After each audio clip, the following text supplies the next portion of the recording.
J'aimerais reculer en arrière et revoir une phase de temps qui est très importante. Je suis passé furtivement le commencement. Étant donné que je suis imam et un quart de siècle et plus, 26 ans en France, et en 2023, je vais clôturer les 30 années. Le commencement. Comment ça s'est passé le premier discours, le premier sermon du vendredi? Je vous ai parlé de l'HEC, Haute École Commerciale. La première activité à laquelle j'ai assisté quand j'ai fait la connaissance d'un ensemble de frères qui sont d'origine du Maroc. Et on a participé, on a assisté, on a vu. Et on s'est dit entre nous, un ensemble de frères, on se croisait dans les mosquées, surtout la mosquée Al-Umma et la mosquée Fatima. Pourquoi ne pas faire quelque chose de similaire à l'UQAM, Université du Québec à Montréal? Et là, il est arrivé l'occasion de la naissance du prophète alayhi salatu wassalam. On s'est donné rendez-vous dans un local, on était demandé un local pour une réunion entre étudiants. Et dans ce local, on a dit, il y a la fête du Mouloud. Alors pourquoi ne pas faire? On a regardé les frères à l'université de Montréal, comment ils sont actifs. Et il y a même des sœurs parmi eux, des sœurs du Liban, de la Syrie. Pourquoi ne pas être actifs comme eux? Alors on fait quoi? Et on a décidé, dans cette réunion, de s'informer. Et effectivement, on s'est informé, et les frères ils nous ont dit, il faut créer une association, but non lucratif, et la déclarer à l'université. Et la déclaration se fait à l'intérieur de l'université, une association étudiante, c'est-à-dire une association des étudiants qui sont actifs au sein de l'université. Et on s'est réunis, encore une autre fois, pour choisir le nom. Une association, il a besoin d'un nom. Il a besoin d'un bureau. On n'était pas nombreux. Je me rappelle, parmi nous, il y avait un frère qui s'appelle Hassan, de la Côte d'Ivoire. Il était âgé, portait des lunettes. Il était très spirituel dans le dhikr. Vous savez que la côte, Sénégal, Côte d'Ivoire, il y a beaucoup de soufisme. Et je crois qu'il avait une tendance soufiste. Il était très doux, très poli, respectueux. Il est tout le temps dans le dhikr. Il a dit, il faut qu'on donne un nom. Et la proposition qui était sur table, c'est association des étudiants musulmans de l'UQAM. Ce frère qui est âgé et qui était avant nous, il faisait, je crois, un master, il a dit non. Le nom, il est bien, mais il faut ajouter quelque chose. On a dit c'est quoi? Il a dit il faut ajouter étudiante. L'association des étudiants et des étudiantes musulmans, association des étudiants musulmans et musulmanes, je me rappelle, association des étudiants musulmans et musulmanes, il faut ajouter musulmanes de l'UQAM. Après débat, on a voté et c'était acté.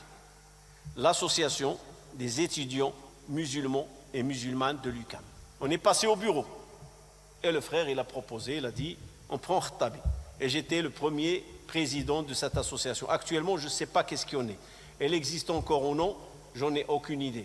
Il n'y avait jamais eu d'élection, parce que après je vais quitter l'UQAM, je vais partir à Concordia faire une année d'anglais, donc je ne peux pas vous dire qu'est-ce qu'il y en est. Alors maintenant, il faut devenir actif.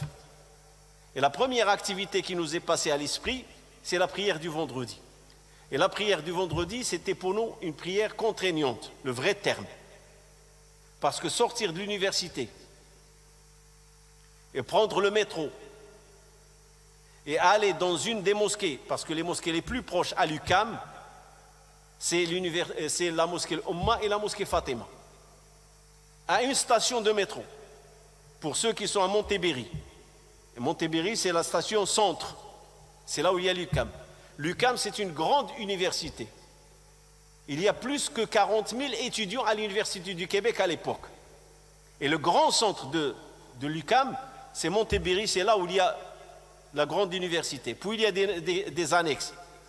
Et ces annexes, il y a Carré Philippe, il y a un autre bâtiment, 3 ou 4 annexes qui se trouvent à Montréal, mais au centre-ville, pas loin du métro. Alors on a dit la première activité, une fois qu'on a créé cette association, c'était faire une demande d'un local pour prier le vendredi. Et regardez, je ne sais pas si encore c'est comme cela, c'est facile. Les gens, la mentalité américaine, elle est différente de l'européenne, surtout française. Tout est facilité. Le mercredi, on passe au secrétariat, n'importe quel secrétariat, on n'a qu'à dire, je vais retirer l'autorisation à tel secrétariat, tel bureau, et on va la trouver présente. Mercredi, avant midi, on a le local désigné pour faire la prière du vendredi. Et le local, c'est une salle. Alors il y a le jeudi matin, le personnage de l'entretien qui passe, il retire les tables, il retire les chaises, il nous laisse la salle vide. Alors, au premier vendredi, peut-être on était 7. Mais moins de 10, c'est sûr et certain. Mais là, le débat a commencé. Quel est le nombre? Et on a mené une campagne à dire aux étudiants qu'on connaît, venez, il y aura la prière du vendredi. Et la facilité qu'il nous donne aussi, quand il te donne quelle salle, il te donne le nombre de copies. Et là, entre nous les étudiants, celui qui va à Berry-Montigny, on lui dit, tiens, tu vas au Babière de Berry-Montigny, là où les étudiants affichent leurs activités, les associations, et tu affiches avec le titre « Prière du vendredi ». Et dans les autres annexes aussi. On était moins de 10, c'est sûr et certain. Et votre frère, c'est moi qui va faire le premier sermon. Et j'ai concerté les frères Zuber et de quel sujet dois-je traiter? Quel sujet dois-je traiter, étant donné c'est le premier? C'est sûr et certain, je vais me découvrir, je vais me connaître, je vais savoir mon potentiel. J'ai l'habitude de parler devant les frères dans un cercle, dans un appartement, mais là, c'est devant des gens que je ne connais pas, la grande partie. Et le sujet, on m'a proposé, ce serait bien, de parler l'animation ou l'activité des étudiants musulmans dans un environnement étudiant, c'est-à-dire l'environnement est un environnement universitaire. Comment moi, musulman, je peux être actif pour parler de l'islam? Est-ce que c'est un devoir ou c'est un choix? Le discours a tourné autour de cela. Et on doit faire vite, parce qu'on a une demi-heure, on doit libérer la salle, parce que les frères doivent, pas à cause de la salle, non, parce que les frères doivent retourner à leur salle et à leur cours. Mais on a réglé un problème. C'est que le vendredi d'après, il y aura plus de monde. Jusqu'au point que je me rappelle, il n'y aura plus de place. Les vendredis se succèdent et à un certain moment, les frères se mettent devant la porte et quand c'est la prière, on se sert. Il n'y a pas d'imam, la première ligne, on se met tous ensemble. C'était pour moi, personnellement, je considère ça un succès. Dans le sens qu'on a pu répondre au sein de l'université qu'il y a la prière du vendredi.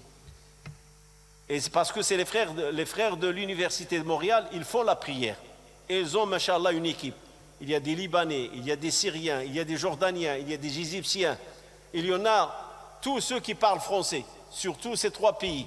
La Jordanie, la Libye, des Palestiniens et des Syriens. Parce que tous là parlent français. Et donc, ils se retrouvent là-bas, parmi eux des ingénieurs, même parmi eux des professeurs qui enseignaient dans l'école des ingénieurs.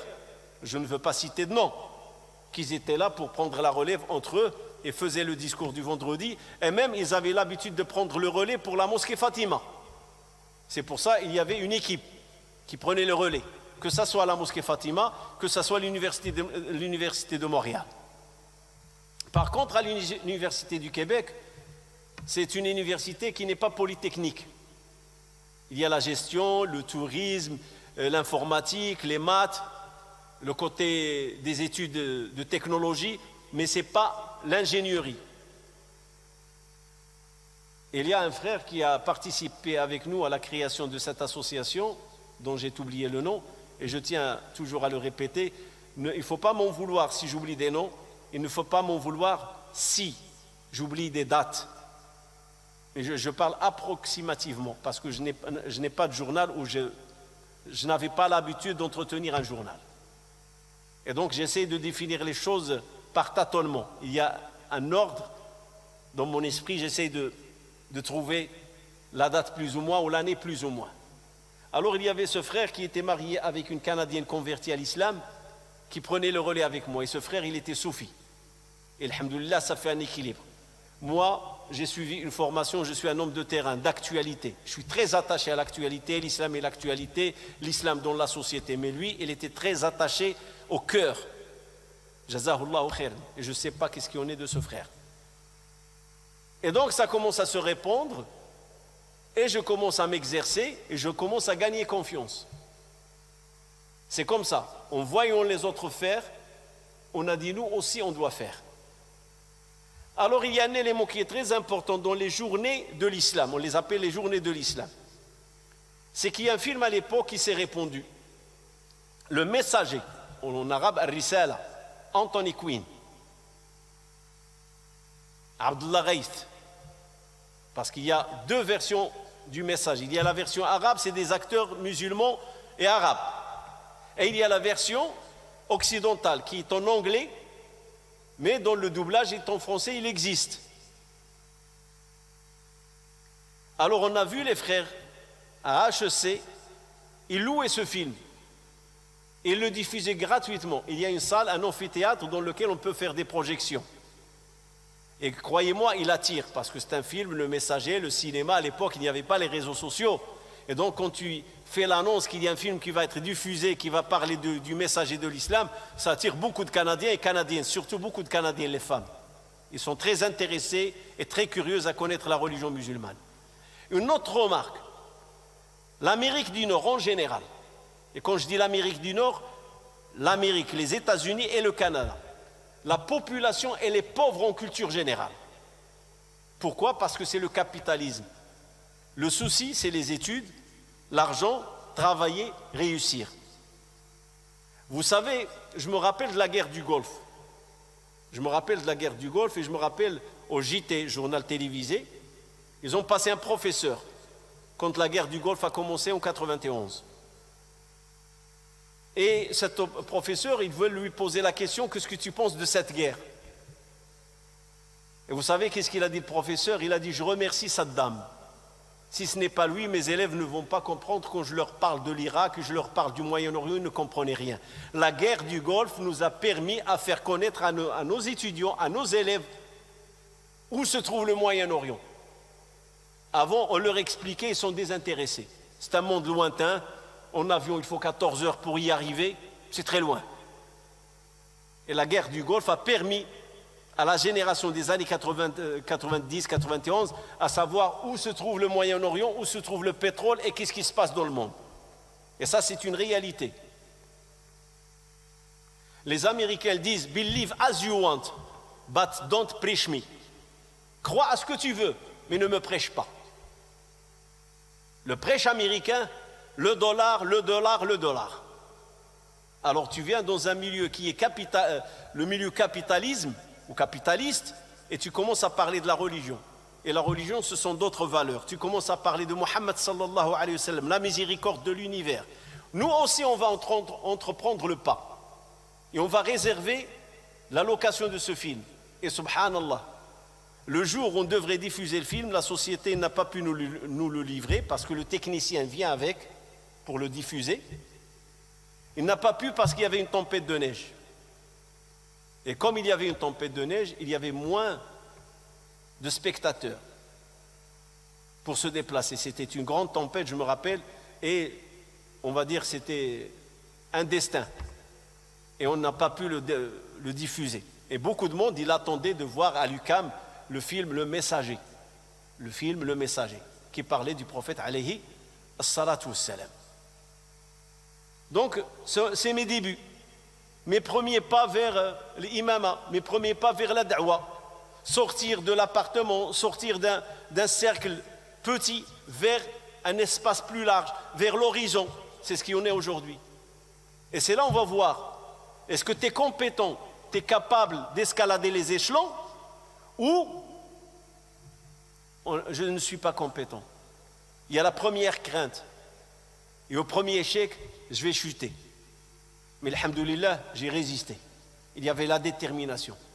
J'aime ce que je fais. Et j'ai aimé ce milieu, le milieu de l'islam. Il m'a ramené vers mon enfance. Il m'a ramené vers ce qu'on appelle le masjid, l'école coranique. Il m'a ramené vers le quartier.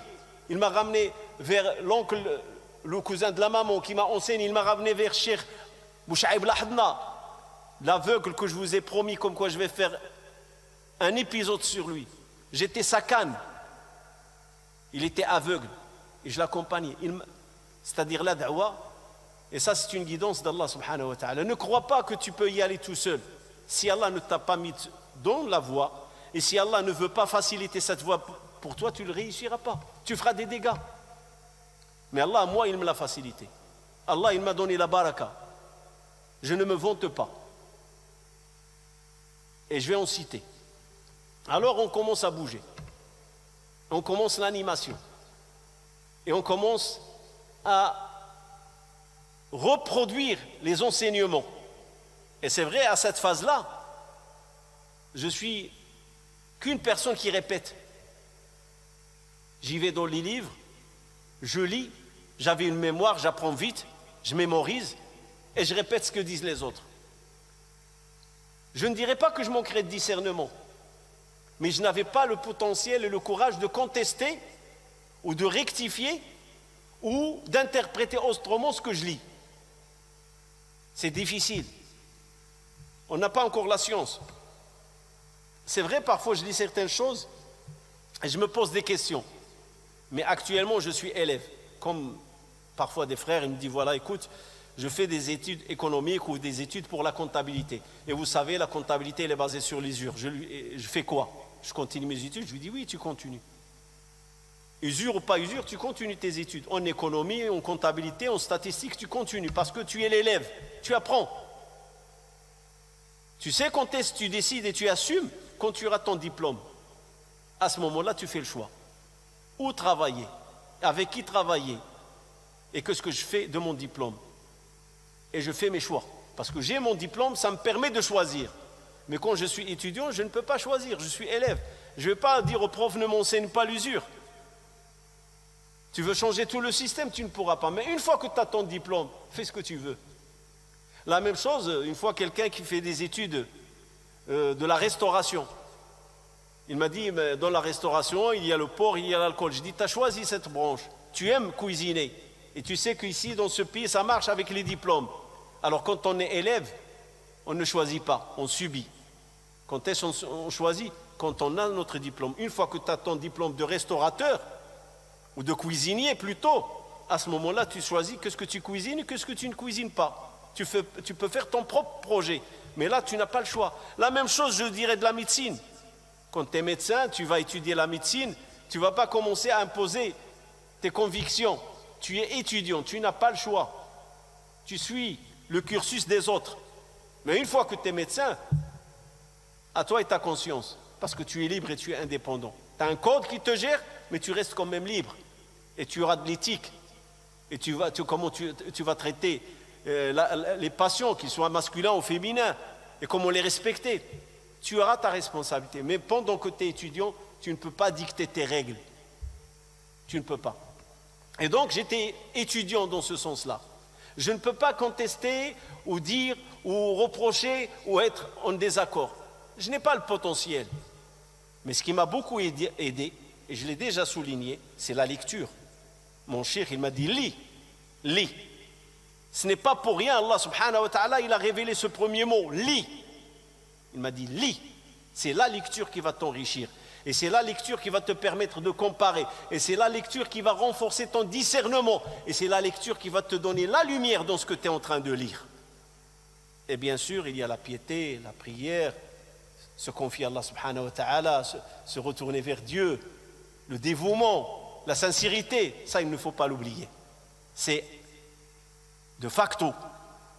Ces choses-là doivent nous accompagner. Alors on commence à bouger dans le terrain. On commence à se faire connaître.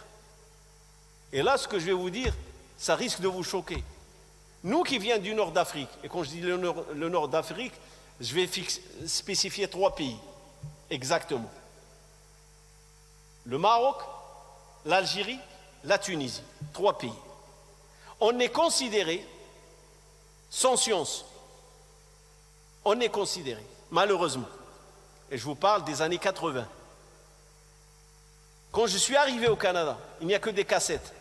Et les cassettes, c'est qui? C'est le Moyen-Orient et les pays du Golfe. Vous avez Ahmed El-Qattan, vous avez Hassan Ayoub, vous avez Al-Qardawi, vous avez Cheikh Kishk, vous avez Saïd Hawa, Mustafa Mchour, et surtout les Égyptiens, Abdelmounaïm Abou Zanat, et surtout, comme je vous ai dit, les Égyptiens. Ça, c'est une. Donc, ils sont très actifs. Le mouvement des frères musulmans, il est très actif. La cassette de leurs savants, de leurs cheikhs, de leurs prédicateurs, ils existent partout. C'est ce qu'il y avait et ce qui était à notre portée. Les cheikhs de ces 3 pays, le Maroc, l'Algérie et la Tunisie, il n'y en a pas. On n'a pas de cassette. Peut-être que les frères qui étaient dans le Harakat al-Ihsan, peut-être qu'ils avaient des cassettes de Hassan al-Bashiri. Peut-être. Mais ce n'était pas assez à la grandeur et à la hauteur de ce qui vient de l'Égypte ou de la Syrie et de l'Arabie Saoudite. Ce sont les 3 pays actifs. Et le Liban, Faisal Maulawi, Fathi Yekken, ce sont les cassettes en circulation. Ce sont ces cassettes-là. Et alors nous, vous savez, la fierté l'emportera à la fin, bon gré mal gré. Et on commence à prendre de la place. Les gens au début ne nous font pas confiance. Surtout quand on leur dit Marocains, Algériens, Tunisiens, on a notre dialecte. Eux, leur dialecte est proche de l'arabe, on comprend, mais eux, ils ne nous comprennent pas quand on parle entre nous. Et c'est une vérité. Et donc, comment ils vont nous faire confiance, nous donner le podium ou nous laisser aller de l'avant? Il faut prouver sur le terrain que tu es compétent. Et quand on a commencé à être actif dans l'université de l'UQAM, et le cheikh va me mettre devant pour, je vous ai dit, la conférence sur Sulh al-Hudaybiyah. Et wallahi, je vous le jure par Allah, quand Cheikh Zoubair fait le vendredi, il le faisait 1 fois sur 2, 1 fois sur 3. Ça dépend de quand son tour de rôle arrive à dans la mosquée Fatima. Et quand il descend de Manbar, il y a des gens qui ne le connaissent pas. Il lui dit de quelle nationalité? Quand il leur dit je suis marocain, ah c'est pas vrai, t'es marocain? Maghribi akhi. Et ça m'est arrivé personnellement. Quand j'ai fait celle de Sulh al-Hudaybiyah, ils avaient une barbe rouquine. Ma barbe, quand j'étais jeune, on voit la couleur rouquine. Je ne sais pas si on dit rouquine, mais j'étais rouquin de barbe. Voilà, je vais faire une tournure. Et quand j'ai fini le Hudaybiyah, et je me perfectionnais à parler arabe, quand j'ai dit marocain, ils me disent c'est pas possible. Parce qu'ils ont l'impression que le marocain, l'algérien, le tunisien n'ont pas de langue arabe. Mais malheureusement, ça c'est dû à cause de nous. On ne fait pas connaître nos savants. On ne les met pas en avant à l'époque. Je parle à l'époque aujourd'hui, alhamdoulilah, avec les réseaux sociaux. Et alors, pour vous montrer qu'on a pu traverser du chemin et qu'on commence à se positionner et on commence à faire notre noyau et parler de l'islam qui existe chez nous. Nous aussi, on a l'islam. Nous aussi, on a des gens de savoir et de science. On a commencé à exiger qu'il y ait des invités qui viennent du Maroc ou de l'Algérie ou de la Tunisie. On a commencé à exiger. Ce n'est pas normal qu'on ait une communauté qui va du Pacifique jusqu'à l'Atlantique et on n'entend toujours parler que du Moyen-Orient. Et une autre remarque, elle est très importante. Quel est le mouvement, la masse qui avait la marge du terrain? Et c'est elle qui était active sur le terrain au niveau des États-Unis et au niveau du Canada. Et je vais le dire franc, le salafisme, on entend parler peu. Le salafisme, il va récupérer le terrain. Il va faire des dégâts. Mais pour récupérer le terrain, il va commencer à attaquer les autres. Des égarés, les mubtadi'a, al-asha'ira. C'est comme ça que le salafisme va s'imposer. Parce qu'il y a derrière le salafisme, il y a un État. Et pour que l'État prend et ratisse large, il commence à critiquer les mouvements qui existent. Parfois, elle pacte avec eux. Mais parfois, il les critique. Et moi, quand je suis arrivé au Canada, il n'y avait pas de salafisme. Dans le vrai terme qu'on le voit aujourd'hui. Ceux qui étaient dans le terrain au Canada et aux États-Unis, 2. Et je peux ajouter un 3e.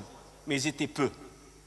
Il y avait les frères musulmans, vu l'épreuve avec Jamal Abdel Nasser. Beaucoup d'entre eux, ils ont pris la fuite, ils sont partis aux États-Unis ou en Arabie Saoudite à l'époque du roi Faisal. Et là, ils ont profité de l'ouverture américaine et au Canada et ils ont pu répondre le message de l'école de Hassan al-Banna.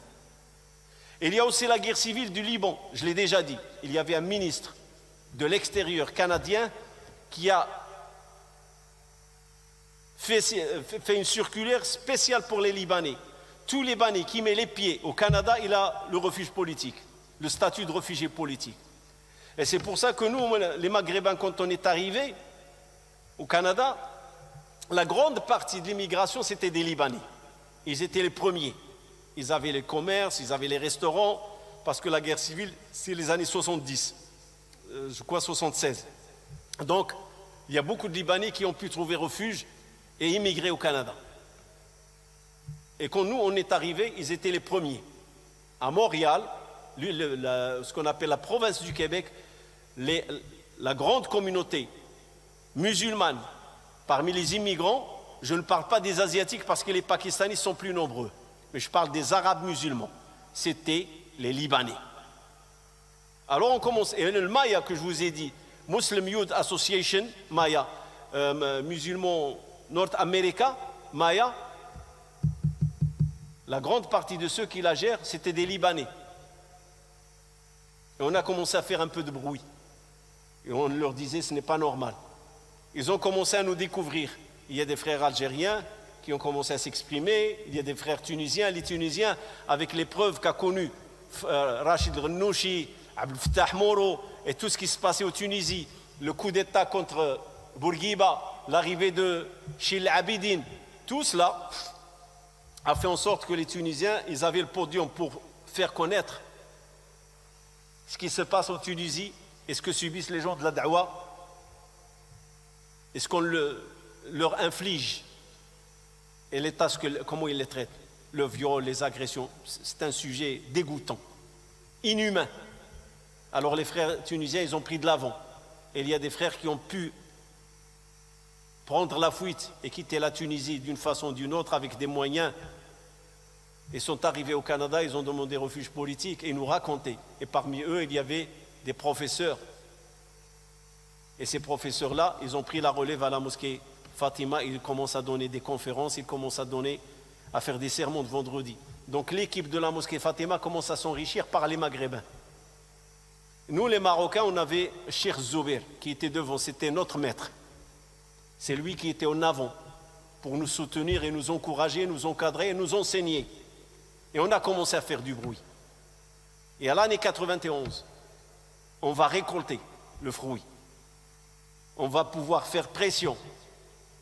Et on a convaincu les dirigeants qu'on aimerait bien avoir une matière qui est difficile à enseigner et on aimerait bien avoir quelqu'un qui nous l'enseigne mais qui vient du Maroc. Et on a pu les convaincre et c'était le docteur Mustafa Ben Hamza. À l'époque, il n'a pas encore soutenu sa thèse de doctorat. Il va venir. Il va rester avec nous presque un mois. Et j'étais son compagnon intime. Il avait sa chambre, j'avais la mienne, il y avait la bibliothèque et l'appartement. C'est un frère, le frère Zouber, qui est parti au Maroc, qui nous a laissé l'appartement. Et dommage, il n'a pas assisté, frère Zouber, à l'arrivée de Mustafa Ben Hamza. Et on a découvert un homme, c'est vrai qu'il ne portait pas de barbe, mais l'habit marocain, là-bas, ce qu'on appelle le chapeau national que portait Mohamed El-Khamis, qu'Allah leur fasse miséricorde, il était typiquement dans ses habits, dans sa façon de parler marocain. Mais il avait une maîtrise de la langue et c'était un homme de science et de savoir. Et personnellement, j'ai ijaza, la licence. Il nous a donné ijaza dans l'introduction de Ilm Usul Fiqh. Il va nous faire 5. On va le rencontrer 5 fois. Et c'est signé, sa signature. Le seul moment où je ne l'ai pas accompagné, quand il est parti à Sherbrooke. Je n'ai pas pu l'accompagner. Mais le reste, j'étais avec lui. Quand il est venu à l'aéroport de Mirabel, et le retour au Maroc, j'étais avec des frères, on l'a accompagné jusqu'à l'aéroport. Durant toute cette période, je l'ai accompagné et j'ai beaucoup appris de lui. Mais il s'ennuyait. Il a compris que le système aux États-Unis, au Canada, c'est un autre système. Les gens n'ont pas assez de temps. Tout le monde court, travaille. Donc il n'y a que le week-end et le soir à la mosquée qu'il peut rencontrer des gens. Donc lui qui est de quelqu'un très actif, il a trouvé qu'il manque d'activité quand il est arrivé. Même d'une façon, il a regretté. Il a dit, j'ai cru quand je vais venir, je vais être très, très actif. Alors une chose que je ne vais pas oublier, je vais vous le citer, j'ai, alhamdoulilah, beaucoup de frères de Tablir que je connais ici en France, au Maroc. Mais ce qui va se passer avec Mustafa Ben Hamza et les Tablir, comment ils vont le traiter, ça ce n'est pas joli ni gentil. Donc on lui a pris rendez-vous dans une mosquée de Tablir, l'ICQ. Il a fait, les séminaires se sont passés à MCQ, Muslim Centre Québec. MCQ, Mosquée Communauté of Québec. Mosquée Communauté of Québec, MCQ. Le quartier Notre-Dame de Grâce, on l'appelle NDG. Là, c'est ICQ. L'ICQ, c'est dans le nord, ou la ville Saint-Laurent. ICQ, Islamic Center of Québec. Quand on est arrivé, la mosquée était pleine, c'était la prière du vendredi. Donc on a fait l'annonce, il y a les frères pakistanais, parce que ça c'est le deuxième mouvement que je vous ai dit. Donc il y a les frères musulmans et les frères Tablir. Ce sont eux les grands actifs sur le terrain. Ils occupaient le terrain dans les années 80. Donc on est parti à leur mosquée. Le cheikh il allait donner son dars. Subhanallah, on n'a pas compris qu'est-ce qui se passe. On dirait qu'il y a un message secret qui est passé. Un mot. Et on se retourne, on regarde à droite, à gauche, on trouve qu'il n'y a personne. On n'est resté que nous les Maghrébins avec le cheikh. Une dizaine, une quinzaine, je ne me rappelle pas. Peut-être moins qu'une dizaine, on est resté avec lui. Et lui, il était là, il attend. On ne comprend pas qu'est-ce qui se passe. Alors un frère, parce qu'on avait Mustafa Sabir et Mustafa Sayyad, rahmatullahi alayh. Ils ont dit, écoute, il y a un problème. Et quand on est parti se renseigner, parce que Cheikh n'a pas de barbe. Donc ils l'ont jugé, c'est la barbe qui porte la science. Ils l'ont jugé, parce qu'à l'époque, il était rasé. Il n'avait pas de barbe, Mustafa Ben Hamza. Les gens qui le connaissent, il était comme ça. Il avait ses propres raisons, ses propres justifications. On ne va pas rentrer dans ce débat. Mais ils l'ont jugé par sa barbe, ils ont décidé de le boycotter, de ne pas écouter son dars. Et même, ils ont demandé à leurs femmes de se retirer de la mosquée des femmes. Il était patient, il s'est énervé certes, mais il était patient, il était sage. Il nous a fait le dars, le nombre qu'on est resté. On lui a expliqué, on a été franc avec lui. J'y vois là les frères de la Da'wah de Pakistan, ils sont comme ça. Ils ont vu que vous n'avez pas de barbe, donc même ils n'ont pas retenu la fraternité. C'est un invité, c'est un frère. Ou les frères Mustafa Sabr ou Mustafa Sayyad qui faisaient partie d'eux, ils n'ont rien retenu de tout cela. Ils n'ont rien retenu. Et ils l'ont boycotté. Ça, c'est un événement pour vous dire la mentalité. Qu'est-ce qu'elle est? Au lieu de dire ce monsieur, il vient de 7000 km, on s'assoit avec lui, on l'écoute. Et il nous a expliqué, et on a compris, malgré notre jeunesse, on a compris, c'était en 91, j'avais 30 ans. Il nous a expliqué que la barbe peut être un obstacle dans certains pays où il y a des raisons personnelles. Il n'a pas voulu se justifier, mais il a dit que parfois, avec une barbe, tu peux bloquer un projet, et sans barbe, tu peux réaliser un projet. Alors tu fais le choix. Mustafa Ben Hamza, il portait l'idée, tu veux réformer un quartier, construis une mosquée. C'était son slogan. Turidu an tusliha hayyan, bni masjidan. Tu veux réformer un quartier, construis une mosquée. Il avait la conviction, l'intime conviction, que pour la réforme de la société, c'est les mosquées. Sans mosquée, tu ne réformes pas. C'est pour ça que Oujda, c'est une ville pas trop grande, pas petite, Mais on dit qu'il y a plus de 2000 mosquées. Ce grand savant, il a participé. C'était son initiative. Il a milité pour ça, il a travaillé pour ça. Que les mosquées poussent, parce que c'est à travers les mosquées qu'on peut ramener la société vers la valeur de cette religion et vers cette religion. Il a passé le temps qu'il a passé avec nous, puis il est retourné au pays. Et durant son passage, il a laissé une très bonne impression. Et c'est là où les gens qui disaient, qui ne savaient pas qu'au Maroc il y a des savants, parce qu'on n'a pas des instituts. Or, les instituts d'État, aujourd'hui, je vous le dis, il y a les chaînes, il y a la chaîne, par exemple, Mohamed VI, la chaîne marocaine, et en Algérie, il y a la chaîne du Coran. Il y a des chaînes qui font connaître maintenant le potentiel des savants qui existent dans le Maghreb. Il y a des chaînes. Mais à l'époque, il n'y avait pas. La chaîne, c'est la cassette ou le livre. Et beaucoup de savants du Maghreb n'écrivent pas. Un autre parmi les du'at que j'ai connu personnellement, je l'ai rencontré au Canada, et Allah subhanahu wa ta'ala, il a voulu qu'on se croise à l'aéroport d'Orly. Mahfoud Nahnah, rahmatullahi alayh, qui est algérien. Il est venu au Canada, c'était en 88-89. C'était à l'époque de Chadli Ben Jdid, où les choses commencent à se remuer en Algérie. Et il est venu au Canada, je l'ai rencontré, j'ai assisté à son dars, on a échangé. Et arrivé à Orly, on se croise comme ça. Lui, il cherchait l'avion pour partir à Alger, et moi, je cherchais l'avion pour partir à Casablanca. Et on s'est croisés. Rahmatullahi alayh. Il m'a dit, tu me poursuis ou quoi? Parce qu'il m'a vu à Montréal. Et Allah, il a voulu qu'on se croise à l'aéroport d'Orly, par hasard. Ça, cet homme, je l'ai connu aussi. Mahfoud Nahnah, c'est un homme de da'wa. Et là, alors ça nous a donné l'initiative, et ça nous a donné un peu, comme on dit, le vent dans le voilier. À l'arrivée du congrès du Maya, qu'ils ont l'habitude de le faire durant les vacances du Nouvel An, alors on va faire pression, parce que le passage de Mustafa Ben Hamza, c'est un passage réussi. Réussi, le vrai terme. Ils ont trouvé devant eux, ces frères qui viennent du Moyen-Orient, que c'est un homme du savoir, Allama, un grand savant, le vrai terme. Même il y a quelqu'un, c'est un Nigérien, il connaît le Moutoun, de l'école traditionnelle, il va citer le début de ce qu'on appelle le Maqulat al-Ashr, les 10 paroles.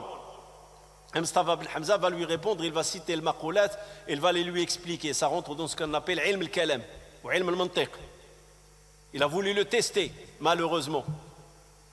Il a voulu le tester. Pourquoi? Parce que c'est nous qui n'ont pas donné l'image que le pays de Qarawiyin, et les gens du Moyen-Orient ou du monde arabe, ils croient qu'il n'y a pas de science. Le pays des frères Ghmari. Mais malheureusement, je vous ai dit, on n'a pas une machine à l'époque pour que les gens sachent qu'on a aussi nos savants et qui sont de haut niveau et de grande qualité. Donc Mustafa Ben Hamza va faire bonne impression. Et on va apprendre beaucoup de lui. On va essayer d'animer son temps. Il va nous faire des cours à nous, un groupe de jeunes Marocains qui se sont rassemblés. Même on va créer une association. Il va nous orienter, il va nous aiguiller. Il y avait les sœurs avec nous. On a beaucoup appris de lui. Alors tout ça, il va nous propulser. Et on a dit, le congrès du Maya approche, et on aimerait bien avoir un invité officiel au niveau des États-Unis qui vient du Maroc. Ils nous ont dit proposer, on a fait pression. L'homme qui nous a été proposé, ou le professeur qui nous a été proposé, Hassan Amrani, elle est d'Oujda.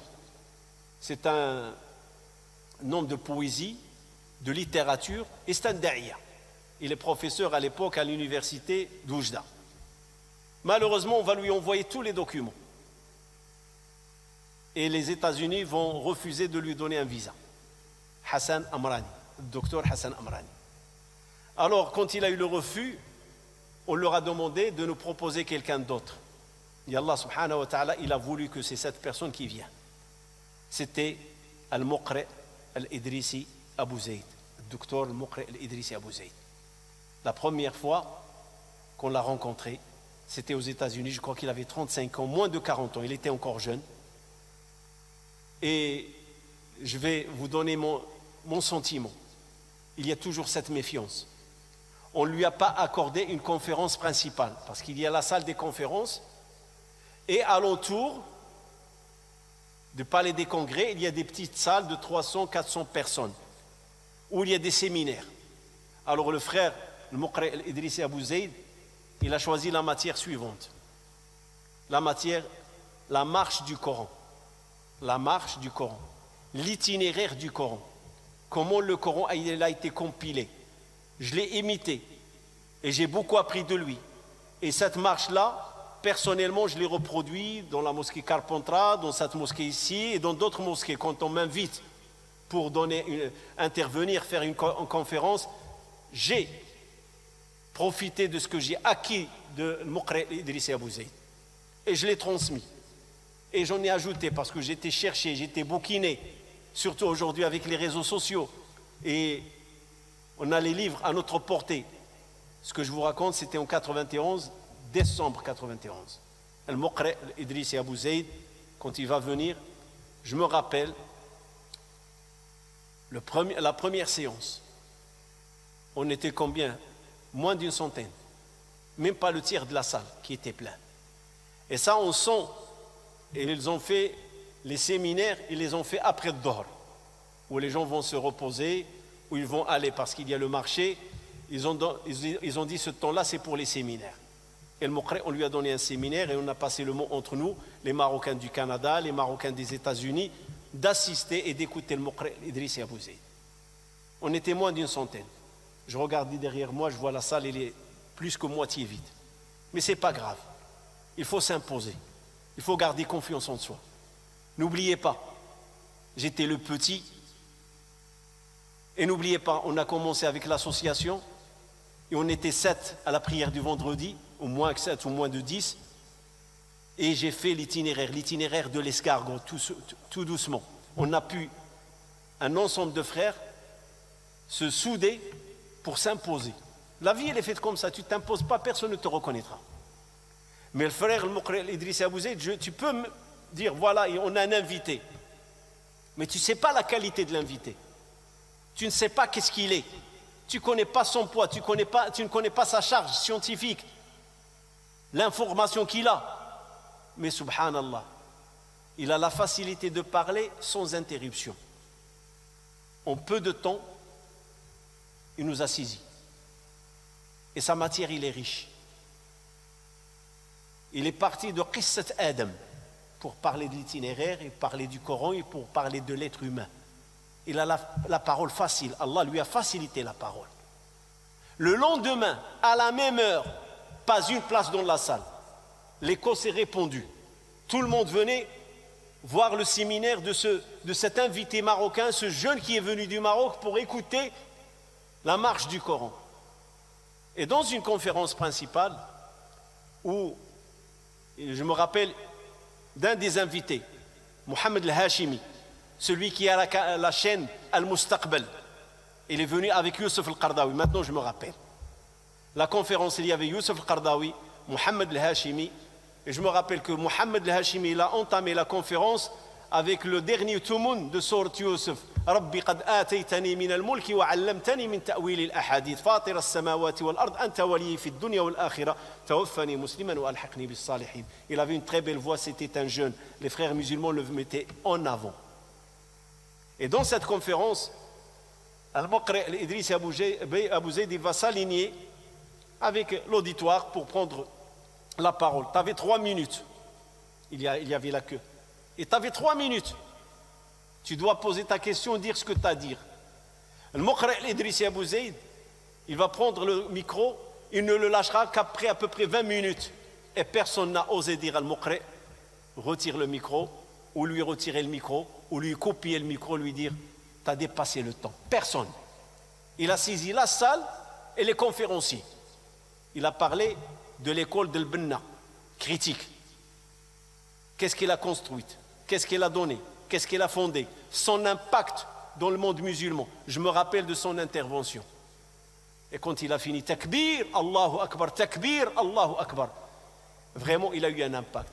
Mais vous savez, si je vous raconte ça, ce n'est pas pour me sentir fier, mais pour vous dire, pour qu'on puisse te reconnaître, il faut que tu t'imposes.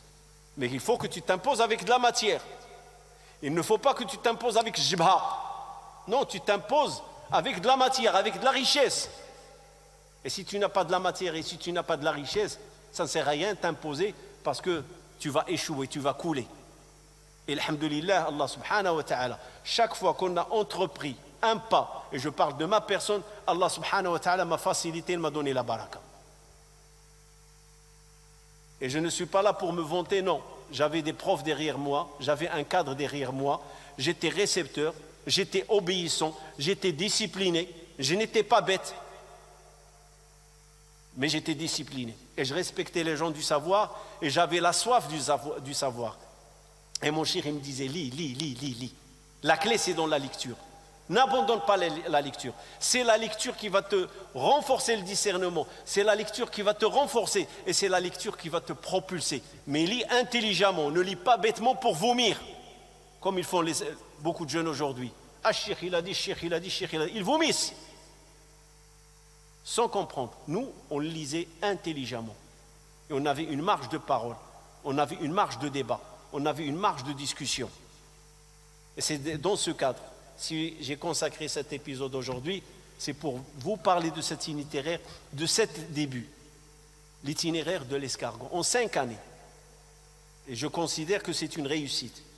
En 5 années, parce que le frère Zoubeir va rentrer au Maroc, il ne pourra plus revenir, ils lui ont bloqué son visa, et qui va prendre la relève, c'est ce petit groupe de frères que lui nous a encadrés. Et on va prendre de l'avant, et on va pouvoir montrer que l'islam est vraiment une religion universelle et que l'islam, il va du Pacifique, de Muhit al-Hadi, jusqu'à l'Atlantique. C'est ça l'islam. Subhana rabbika rabbil izzati amma yasifun wa salamun al mursalin walhamdulillahi rabbil alamin.